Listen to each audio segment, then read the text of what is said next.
জানো তো, সবাই বলে আমি খুবই অগোছালো, আর এটা আমি নিজেও মানি। আমি সত্যি খুব অগোছালো। তবে আমি ঠিক করেছি এই অগোছালো আমিটাকে পাল্টাবো।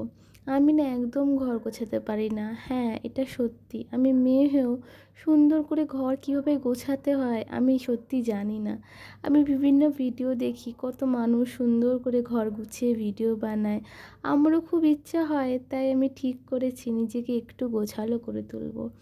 কাল আমি আমার দেশের বাড়ি থেকে প্রায় 25 দিনের ছুটি কাটিয়ে কলকাতার বাড়িতে ফিরেছি।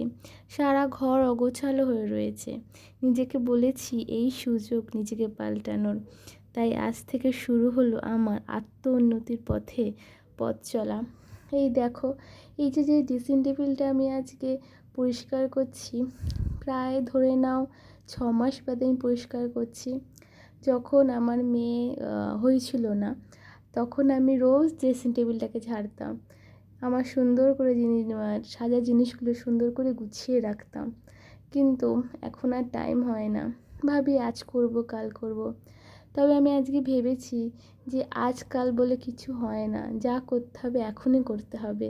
তাহলেই তোমার নিজের ঘরটাকে সুন্দর করে গুছিয়ে রাখা যাবে।